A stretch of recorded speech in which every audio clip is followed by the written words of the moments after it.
From Ricardo, what are your thoughts on the Reformation? Do you think it harmed or helped Christianity in the long run? I could do 3 shows on this. I mean, this is going to be a half answer. Knowles is Catholic. A lot of other people here are evangelicals. They all get in these arguments. And whenever they get in these arguments, I always feel kind of there's something a little antic and comical, because I can just picture Jesus at the Last Supper saying, this bread is my body, take it and eat it. This wine is my blood, take it and drink it. And the disciples saying, and then we kill each other, right? No, just eat the bread and drink the wine. And then we kill each other. No, there's no killing. Just eat the bread, drink the wine. Well, wait. But if one person believes this, and the other person, can we then kill it? No.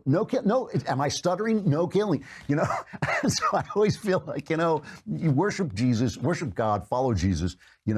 That's always the answer for me, and I don't really care all that much about the rituals and the rites, even though some of them are profound and some of them have deep truths embedded in them.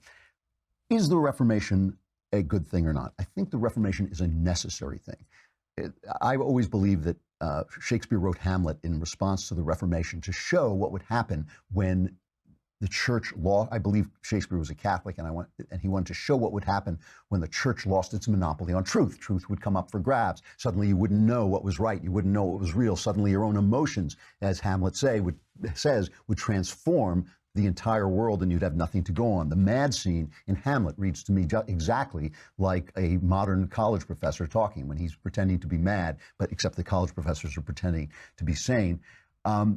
So Shakespeare understood that the world was going to spin into what it has spun into.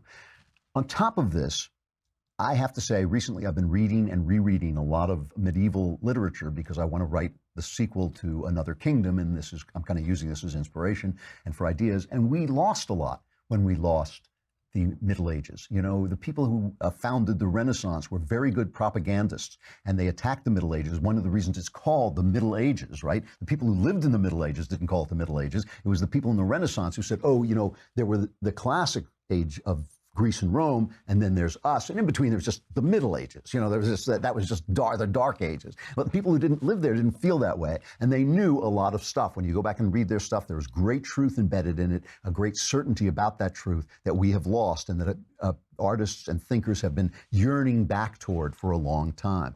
The reason I say the Reformation was necessary is because I believe that Christ freed us for freedom, and I think as long as one church had a monopoly on Christ, people were not free to choose how they were going to worship, to make decisions about how they related to the Bible, to make decisions about how they related to Jesus, even if those decisions were wrong. So I believe that God lets a lot of evil happen in the world because he wants us to be free.